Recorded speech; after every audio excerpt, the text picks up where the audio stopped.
여러분 안녕하십니까? NBS 투데이입니다. 식품의 날짜 표시를 유통기한에서 소비기한으로 바꾸는 소비기한 표시제 시행이 한 달 앞으로 다가왔습니다.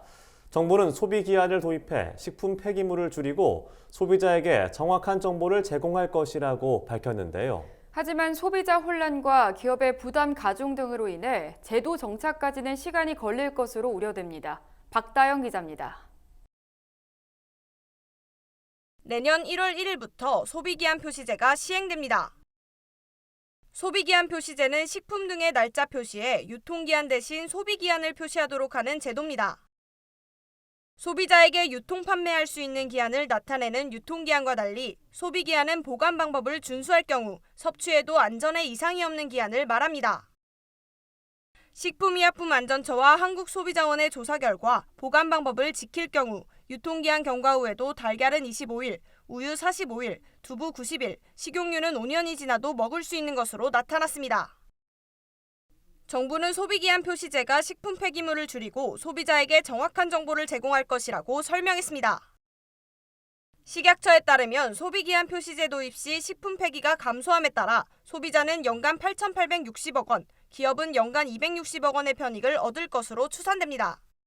사람들이 섭취하는 기간이라고 알고 있지만 사실은 그건 판매자 입장에서 유통할 수 있는 기한을 표시해 놓은 건데 이제 유통기한이 지난 음식이 이제 발견됐을 때 냉장고에서 많은 사람들은 그거를 폐기하는 쪽으로 선택한다는 거죠. 불필요하게 유통기한을 폐기 시점으로 인식해서 버리는 많은 음식물 쓰레기들이 저희는 1조 5천억 원으로. 하지만 제도가 정착하기까지는 시간이 걸릴 것으로 전망됩니다. 우선 제도 초기 소비자 혼란이 예상되고 있습니다. 유통기한과 달리 소비기한은 관리 방법 준수의 중요성이 크기 때문입니다. 우리나라는 앞서 소비기한 표시제를 시행하고 있는 해외와 달리 식품 냉장 보관 기준 온도가 높아 유통업체에서의 관리도 어려운 상황입니다. 유통업체에서 냉장 관리를 잘해야 되는데 외국 같은 경우에는 냉장 온도라든가 이런 거에 지침이나 규정이 굉장히 엄격하고 우리나라보다 낮고 이렇대요. 그 영세한 중소 마트나 이런 데는 냉장 관리가 좀 잘 안 될 수도 있거든요. 소비기한을 넘지는 않았는데 그 마트에서 냉장 관리를 잘 못하면 상한 걸 사갖고 올 수도 있다 이런 얘기.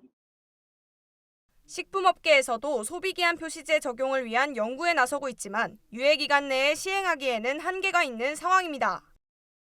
저희 식품업체에서는 고객들한테 안전한 식품을 전달하는 게 가장 중요하기 때문에 관련해서 연구를 지속적으로 진행하고 있는 부분이 있고요. 식약처에서도 그거에 대한 계도 기간을 좀 부여한 만큼 최대한 이 기간 동안 연구라든지 이런 것들을 진행해서 이에 전문가들은 정부가 소비자들의 인식을 높일 수 있도록 소비기한 표시제에 대한 홍보와 제도 정착을 위한 지원을 강화해야 한다고 제언했습니다.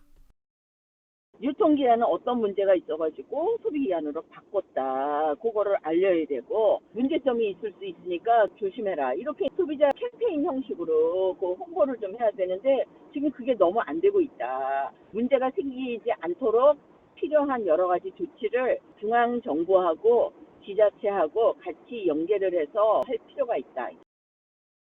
식약처는 소비기한 표시제가 도입되면 보관 방법을 반드시 지키고 소비기한이 지난 식품은 섭취해선 안 된다고 당부했습니다.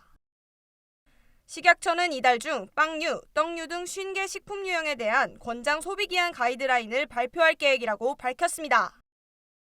한편 내년에는 계도기간을 둬 유통기한과 소비기한을 병행 사용할 수 있도록 하고 2024년부터 전면 시행될 전망입니다. NBS 박다영입니다.